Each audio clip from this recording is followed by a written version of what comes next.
स्वागत है आप सभी का आपके अपने YouTube चैनल आदि क्लासेस में। आशा करता हूँ कि आप सब लोग स्वस्थ होंगे।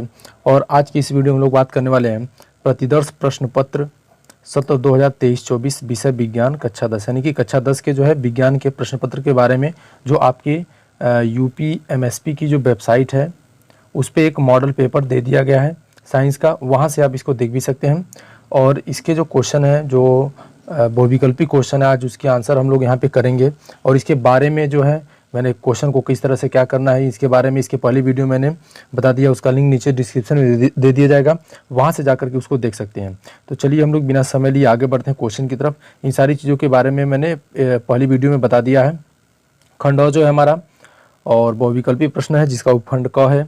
और यहाँ पे हमारा पहला क्वेश्चन दिया है कि दो पृष्ठों से घिरा हुआ कोई पारदर्शी माध्यम जिसका एक या दोनों पृष्ठ गोली है कहलाता है। यानी कि दो ऐसे पृष्ठ जिनके द्वारा घिरा हुआ पारदर्शी माध्यम या तो गोली हो या कोई एक समतल हो, ठीक है, तो उसे हम लोग क्या कहते हैं। तो इसके लिए ऑप्शन दिया है। ऑप्शन ए दिया है कि गोली दर्पण, ऑप्शन बी दिया है कि त्रिज्या, ऑप्शन सी दिया है गोली लेंस और ऑप्शन डी दो दिया है समतल दर्पण। तो दोस्तों इसका जो सही आंसर हो जाएगा वो हमारा ऑप्शन नंबर डी हो जाएगा, सॉरी ऑप्शन नंबर सी हो जाएगा, गोलीय लेंस। ठीक, गोली लेंस जो होता है दो पारदर्शी माध्यमों से घिरी हुई कोई आकृति होती है जिसके दोनों पृष्ठ गोली होते हैं।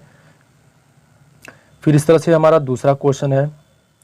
दूसरा क्वेश्चन बोला है कि जो दंत विशेषज्ञ होते हैं, यहाँ पे दिया है कि दंत विशेषज्ञ मरीजों के दांतों का बड़ा प्रतिबिंब देखने के लिए किस दर्पण का उपयोग करते हैं। यानी कि जो दंत विशेषज्ञ हैं वो मरीजों के दांतों का बड़ा प्रतिबिंब देखने के लिए किस दर्पण का उपयोग करते हैं। इसके लिए ऑप्शन दिया है।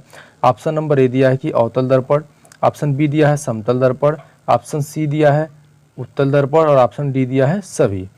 तो जो दंत विशेषज्ञ होते हैं वो मरीजों के दांतों का बड़ा प्रतिबिंब देखने के लिए जो है अवतल दर्पण का उपयोग करते हैं। अवतल दर्पण की सहायता से जो है मरीजों के दांतों का बड़ा प्रतिबिंब देखते हैं। ठीक, फिर इस तरह से आगे बढ़ते हम लोग। हमारा क्वेश्चन नंबर 3 है।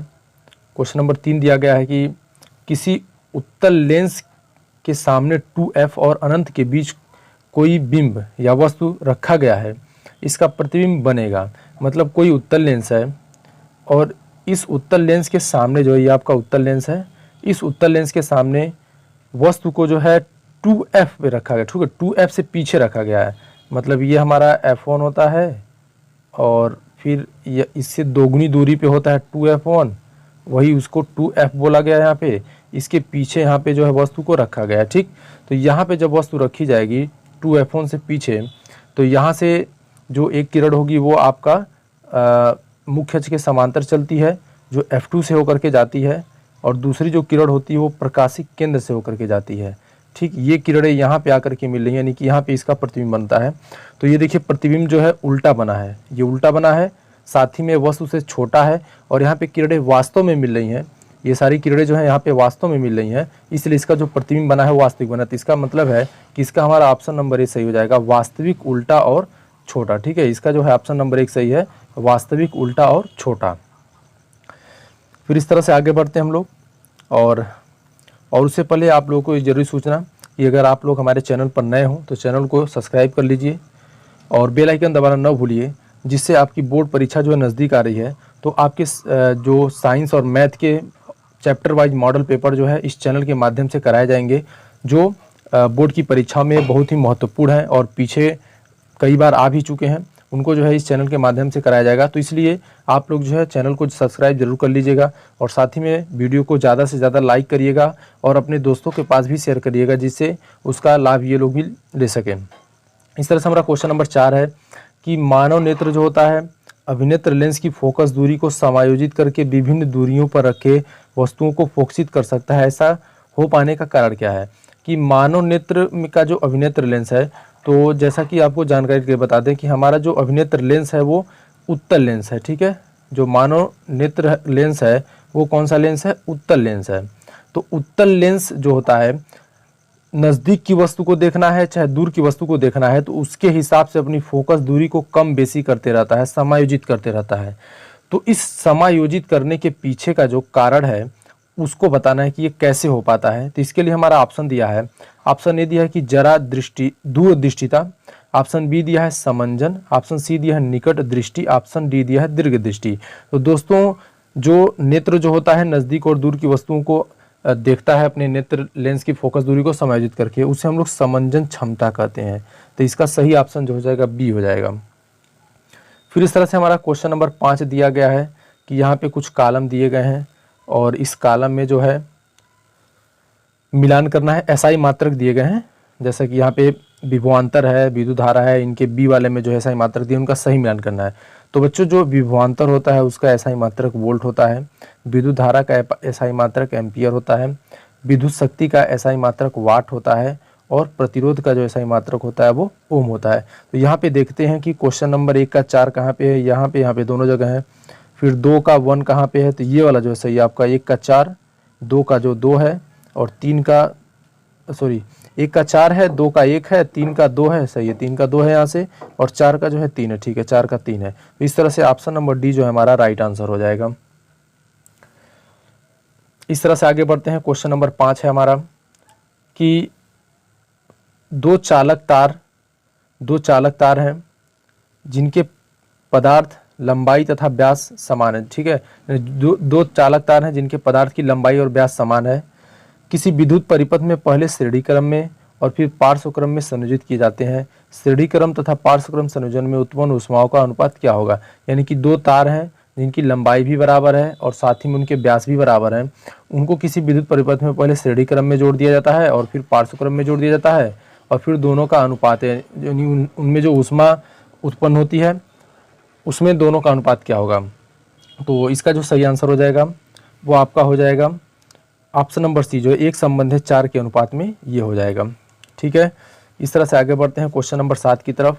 क्वेश्चन नंबर 7 है कि किसी विद्युत धारावाही सीधी लंबी प्रणालिका के भीतर चुंबकीय, यानी कि अगर कोई विद्युत धारावाही सीधी लंबी प्रणालिका है, ये हमारी प्रणालिका होती है। इस तरह से अगर कोई फिगर है ये और इसके ऊपर इस तरह से तार को लपेट दिया गया है तो इसे हम लोग प्रणालिका कहते हैं। तो इस प्रणालिका के अंदर जो चुंबकीय क्षेत्र होता है उस चीज़ को बताना है। तो इसका ऑप्शन दिया, ऑप्शन ए दिया है कि शून्य होता है, ऑप्शन बी दिया है इनके सिरों की ओर जाने पर घटता है, ऑप्शन सी दिया है इसके सिरों की ओर जाने पर बढ़ता है और ऑप्शन डी दिया है सभी बिंदुओं पर समान रहता है। तो बच्चों जो प्रणालिका होती है, प्रणालिका के भीतर चुंबकीय क्षेत्र का जो मान होता है वो सभी बिंदुओं पर एक समान होता है। तो इसका ऑप्शन नंबर डी जो है सही हो जाएगा, सभी बिंदुओं पर एक समान होगा। फिर इस तरह से हम लोग आगे बढ़ते हैं क्वेश्चन ये, और उपखंड ख का पहला क्वेश्चन है। क्वेश्चन नंबर 8 जो है हमारा दिया है कि बेंजीन का संरचनात्मक सूत्र है, ठीक है। बेंजीन का जो है संरचनात्मक सूत्र क्या है। तो बच्चों आपको बता दें कि बेंजीन का जो सूत्र होता है वो होता है C6 होता है और H6 होता है और ये रिंग के रूप में उपस्थित होता है। तो जैसा कि यहाँ पे कुछ दिए गए हैं, तो यहाँ पे आप देख सकते हैं कि इस वाले में जो है कार्बन और हाइड्रोजन दोनों की संख्या 6-6 है, इसलिए बेंजीन का जो है संरचना सूत्र है, यानी कि ऑप्शन नंबर 8 का जो है सी आपका सही आंसर हो जाएगा, ठीक है। फिर इस तरह से आगे बढ़ते हैं हम लोग क्वेश्चन नंबर 9 की तरफ, और क्वेश्चन नंबर 9 दिया है कि निम्नलिखित में से समजातीय श्रेणी, यानी कि इसमें से कौन सा जो है समजातीय श्रेणी है। तो समजातीय श्रेणी के लिए क्राइटेरिया है कि जिसमें CH2 का अंतर होता है उसे हम लोग समजातीय श्रेणी कहते हैं। तो यहाँ पे हम देख लेते हैं कि किसमें CH2 का अंतर है। तो ऑप्शन नंबर 1 दिया है CH4 और C2H6, ठीक है। CH4, तो CH4 में और C2H6 में आराम से जो है CH2 का अंतर है। देखिए यहाँ पे एक एक जोड़ेंगे 2 हो जाएगा, फिर 4 में 2 जोड़ेंगे 6 हो जाएगा, तो ठीक है, यानी कि ये पहला वाला तो होगा ही। फिर दूसरे में आ जाते हैं CH3OH, CH3COOH है, तो ये तो नहीं होगा। यहाँ पे देखिए CH3 दोनों जगह हैं, तो CH2 का अंतर हो ही नहीं सकता है। फिर तीसरे वाले में C2H6 और CH3OH, यहाँ पे 2 है और यहाँ पे 1 हो गया, ऐसे ही कम हो गया, यहाँ भी नहीं हो सकता है। तीसरे वाले में देखिए, चौथे वाले में है CH3OH और C2H5, तो यहाँ पे ये वाला हो सकता है, क्योंकि यहाँ पे देखिए CH3 के बाद जो है CH3 है और उसके बाद इसमें CH3 है और उसके बाद जो है C2H5 है, ठीक, C2H5 है, CH3OH है, उसके बाद C2H5 है। तो यहाँ पे 1 जोड़ देते हैं तो 1 हो गया, ठीक, और 3 में 2 जोड़ते हैं, यानी कि यहाँ पे CH2 का अंतर है। तो यानी कि हमारा पहला और चौथा जो है सही आंसर है। तो पहला और चौथा कहाँ पे है यहाँ पे, तो इसके लिए हमारा ऑप्शन नंबर बी जो होगा आपका सही आंसर हो जाएगा, 1 और 4 वाला, ठीक है। इस तरह से क्वेश्चन नंबर 10 है हमारा कि पृथ्वी की भूपर्पटी में प्राकृतिक रूप से पाए जाने वाले तत्वों या यौगिकों को कहते हैं। यानी कि जो पृथ्वी है, पृथ्वी की भूपर्पटी में प्राकृतिक रूप से जो भी तत्व यौगिक पाए जाते हैं तो उसे हम लोग क्या कहते हैं, तो उन्हें हम लोग खनिज कहते हैं। ठीक है, यानी कि 10 का जो है ऑप्शन नंबर सी सही है। फिर क्वेश्चन नंबर 11 है कि दांतों का जो है क्षय कब प्रारंभ होता है, यानी कि दांत का क्षय यानी कि दांत का जो है खराब होना कब शुरू होता है। तो जब मुंह का जो पीएच मान है 5.5 से कम हो जाता है, तब ऐसे स्थिति में जो होता है दांतों का क्षय प्रारंभ हो जाता है। क्योंकि जब मुंह का पीएच मान 5.5 से कम होने लगता है तो अम्ल की मात्रा ज़्यादा होने लगती है और इस तरह से दांत का जो है क्षय होना शुरू हो जाता है। ठीक है, इसके बाद है क्वेश्चन नंबर 12 जो है। क्वेश्चन नंबर 12 कहता है कि यहाँ पे कुछ अभिकथन दिए गए हैं। थोड़ा देखिए, क्वेश्चन जो है थोड़ा कंपटीशन लेवल के क्वेश्चन से मैच करता हुआ दिखाया गया है।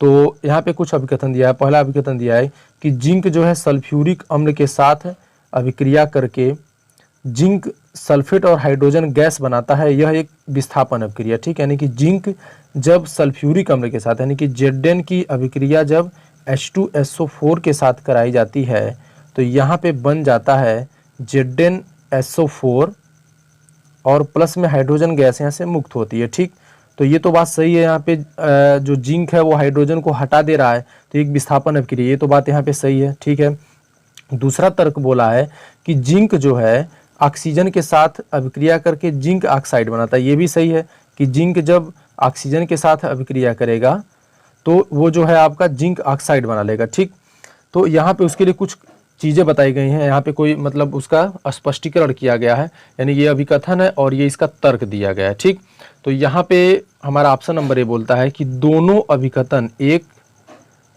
तथा तर्क 2 सही है, मतलब अभिकथन और तर्क दोनों सही है। ठीक है, तथा तर्क 2 अभिकथन का सही स्पष्टीकरण है। तो यहाँ पे जो है 1 और 2 दोनों सही तो हैं, लेकिन 2 जो है 1 का स्पष्टीकरण के बारे में नहीं कुछ कह रहा है, ये दोनों अलग अलग चीज़ें बता रहे हैं। ऑप्शन नंबर बी दिया है कि अभिकथन 1 और तर्क 2 दोनों सही हैं, परंतु 1 अभिकथन का स्पष्टीकरण नहीं, ये वाला जो है आपका सही होगा। ठीक है ना, ये ऑप्शन बी सही होगा कि 1 और 2 यानी अभिकथन भी सही है, तर्क भी सही है, लेकिन जो है तर्क जो है अभिकथन का स्पष्टीकरण नहीं कर रहा है, तो इसका बी ऑप्शन जो है आपका सही हो जाएगा। उसके बाद क्वेश्चन नंबर 13 दिया है कि NaOH, फिर बीच में डॉट डॉट दिया है, ये डॉट डॉट ही होना चाहिए था, गलती से यहाँ पे ये चीज़ दे दिया है। फिर यहाँ पे CH3COO Na दिया है प्लस H2O दिया। ठीक है, तो यहाँ पे जब NaOH की क्रिया इससे कराई जाती है तो इसका ऑप्शन बी ही सही होगा, यहाँ पे फिल करके ही दे दिया है, इसका ऑप्शन बी 13 का बी जो है सही होगा। ठीक, फिर इस तरह से आगे बढ़ते हम लोग। उपखंड जो है ग है आपका, उपखंड ग जो है जीव विज्ञान से है ये। ठीक है, इसमें जीव विज्ञान के क्वेश्चन होंगे और क्वेश्चन नंबर 14 है कि अंतः श्वसन के दौरान जो होता है वायु का सही क्रम क्या है, मतलब वायु कैसे होकर के जाती है। ऑप्शन नंबर ए दिया है नासाद्वार, उसके बाद जो है कंठ, नासाद्वार दिया है, उसके बाद कंठ दिया है और ग्रसनी, फिर श्वास नली, फिर फेफड़े से। ऑप्शन नंबर बी दिया है कि नासाद्वार, श्वास नली, ग्रसनी और कंठ कूपिका से। ऑप्शन सी दिया है कंठ, नासाद्वार, ग्रसनी, फेफड़े से। ऑप्शन डी दिया है नासाद्वार, ग्रसनी, कंठ, श्वास नली और कूपिकाएं। तो बच्चों इसका जो सही आंसर हो जाएगा वो ऑप्शन नंबर डी हो जाएगा कि सबसे पहले जो होता है जो सांस मतलब अंतः श्वसन के दौरान पहले नासाद्वार में, फिर ग्रसनी में, फिर कंठ में, फिर श्वास नली में और फिर कूपिका में जो है वायु प्रवेश करती है। फिर इस तरह से क्वेश्चन नंबर 15 आपका दिया है। क्वेश्चन नंबर 15 में बोला है कि निम्नलिखित कथन तथा कारण को पढ़कर दिए गए विकल्पों में से सही विकल्प का जो है चयन कीजिए। कथन बोला है कि पिता से प्राप्त क्रोमोसोम से बच्चों के लिंग का निर्धारण होता है। कारण दिया है मानव पुरुष में X और Y गुणसूत्र पाए जाते हैं, तो दोनों ही सही बोला है, कथन भी सही है और कारण भी सही है। और साथ ही में कथन जो है कारण की व्याख्या भी कर रहा है। यहाँ पे देखिए बोला कि पिता से प्राप्त क्रोमोसोम में बच्चों के लिंग का निर्धारण होता है, बात सही है। और कारण बताया है क्योंकि जो मानव पुरुष होता है उसमें X और Y दोनों गुणसूत्र पाए जाते हैं, तो इसका मतलब है कि इसकी व्याख्या भी कर देता है। तो यहाँ पे जो है हमारा ऑप्शन नंबर ए जो होगा आपका सही आंसर हो जाएगा इसका, ऑप्शन नंबर ए, कि कथन और कारण दोनों सत्य हैं और साथ ही में कारण जो है कथन की सही व्याख्या करता है। इस तरह से क्वेश्चन नंबर 16 की तरफ हम लोग बढ़ते हैं। क्वेश्चन नंबर 16 बोला है कि विद्युत आवेग जो होता है वो सही दिशा में कौन सा, मतलब विद्युत आवेग के प्रवाह की सही दिशा कौन सी है, यानी कि हमारी जो तंत्रिका कोशिका होती है वो सूचनाओं को अर्जित करके आगे की तरफ भेजती है, तो उसका सही प्रवाह कौन सा है। तो बच्चों ये जो होगा आपका, यहाँ पे देखिए कि ये जो सूचना होती है तंत्रिका की द्रुमिका वाले सिरे से अर्जित की जाती है, तो ये द्रुमिका वाला सिरा है। यहाँ पे ये जो होता है आगे का जो सिरा है वो द्रुमिका वाला सिरा है, तो यहाँ से सूचना अर्जित करके आगे की तरफ भेजी जाती है और फिर इसके माध्यम से, और ये आगे लास्ट का जो सिरा होता है तंत्रिका कोशिका का अंतिम सिरा होता है, फिर यहाँ से दूसरी तंत्रिका कोशिका जुड़ी होती है और इसका भी द्रुमिका यहीं से जुड़ा होता है, फिर यहाँ से सूचना इसी में प्रवेश करती है। तो इसका मतलब है कि इसका जो सही आंसर हो जाएगा वो हमारा ऑप्शन नंबर सी हो जाएगा। सी जो है इसका सही आंसर है। ठीक है, इस तरह से जो है इसका प्रवाह होता है। फिर आगे बढ़ते हैं क्वेश्चन नंबर 17 की तरफ। क्वेश्चन नंबर 17 के बारे में बोला है कि थायरॉक्सिन के बारे में कौन सा कथन सही नहीं है, यानी कि इसमें से कौन सा जो कथन है जो थायरॉक्सिन के बारे में सही नहीं है। ऑप्शन ए दिया कि थायरॉक्सिन के संश्लेषण के लिए लौह आवश्यक होता है। बी दिया है यह शरीर में कार्बोहाइड्रेट, प्रोटीन और वसाओं के उपापचय का नियमन करता है। ऑप्शन सी दिया है कि थायरॉक्सिन के संश्लेषण के लिए थायराइड ग्रंथि को आयोडीन की आवश्यकता होती है। और ऑप्शन डी दिया थायरॉक्सिन को थायराइड हार्मोन्स भी कहते हैं। तो चलिए यहाँ से हम देखते हैं, तो थायरॉक्सिन को हम लोग थायराइड हार्मोन कहते हैं, ये बात तो एकदम पूरी तरह से सही है। फिर अगला दिया कि थायरॉक्सिन के संश्लेषण के लिए थायराइड ग्रंथि को आयोडीन की आवश्यकता होती है। सही बात है, जो थायराइड ग्रंथि होती है उसमें आयोडीन पाया जाता है, तो जो आपके गले में पाई जाती है, आयोडीन की कमी होने पे थायरॉक्सिन हार्मोन्स की कमी हो जाती है, जिसे हम लोग घेगा रोग कहते हैं, घेगा नामक रोग होता है। ठीक, जो थायरॉक्सिन होता है वो शरीर में कार्बोहाइड्रेट, प्रोटीन और वसा का पाचन करता है, ये उपापचय। ठीक है, ये भी सही है। ये हमारा ऑप्शन नंबर ए जो है थायरॉक्सिन के बारे में सही नहीं है, और वही चीज़ यहाँ पे पूछा गया कि थायरॉक्सिन के बारे में कौन सा सही नहीं है, तो ऑप्शन नंबर ए जो है सही हो जाएगा। ये उसके बारे में सही नहीं कि थायरॉक्सिन जो है, थायरॉक्सिन के संश्लेषण के लिए हमें लौह की आवश्यकता नहीं होती है, बल्कि हमें आयोडीन की आवश्यकता होती है। इसी तरह से क्वेश्चन नंबर 18 है, और यहाँ पे ये दिया गया है। ठीक है, यहाँ ए बी सी इनके नाम लिखना है। तो देखिए इसे हम लोग, ये जो ऊपर वाला ये भाग होता है इसे हम लोग प्रांकुर कहते हैं। जब कोई भी बीज नया नया निकलता है तो उसका ये एक भाग दिया गया है, तो यहाँ पे जो ऊपर वाला भाग होता है उसे हम लोग प्रांकुर कहते हैं। और फिर ये जो आपका पत्ते की तरह है इसे हम लोग बीज पत्र बोलते हैं, और ये जो नीचे वाला भाग होता है उसे मूलांकुर कहते हैं। तो ये प्रांकुर बीज, यानी ये प्रांकुर हो गया, ये जो हो गया प्रांकुर हो गया, और एक नंबर पे प्रांकुर यानी ए वाला प्रांकुर है, बी वाला जो है बीज पत्र है, और फिर इस तरह से जो हमारा सी नंबर वाला है वो मूलांकुर है। ठीक है, तो मूलांकुर है, इसका मतलब है कि ये हमारा ऑप्शन नंबर सी जो है इसका सही होगा, प्रांकुर, बीजपत्र और मूलांकुर। फिर इस तरह से क्वेश्चन नंबर 19 की तरफ बढ़ते हैं हम लोग कि जनन की अलैंगिक विधि से उत्पन्न संतति में परस्पर अधिक समानता होती है, क्योंकि, यानी कि जो जनन के दौरान अलैंगिक जनन होता है उसमें जो नई संतति होती है उसमें अधिक असमानता होती, उसमें अधिक समानता पाई जाती है लैंगिक जनन की अपेक्षा। ऐसा क्यों होता है? तो ऑप्शन नंबर 1 दिया कि अलैंगिक जनन में ही केवल एक जनक भाग लेते हैं, मतलब अलैंगिक जनन में जो होता है केवल एक ही जनक भाग लेते हैं, ये सही बात है। एक ही जनक जो होता है 2 भागों में टूटता है या किसी भी तरह से अपना जनन करता है, इस वजह से उसमें समानता अधिक पाई जाती है। दूसरा कंडीशन है कि अलैंगिक जनन में युग्मक शामिल नहीं होते। ठीक है, इसमें भी युग्मक जो शामिल नहीं होते हैं। तीसरा दिया अलैंगिक जनन लैंगिक जनन से पहले होता है, यानी कि जो अलैंगिक जनन होता है वो लैंगिक जनन से पहले होता है।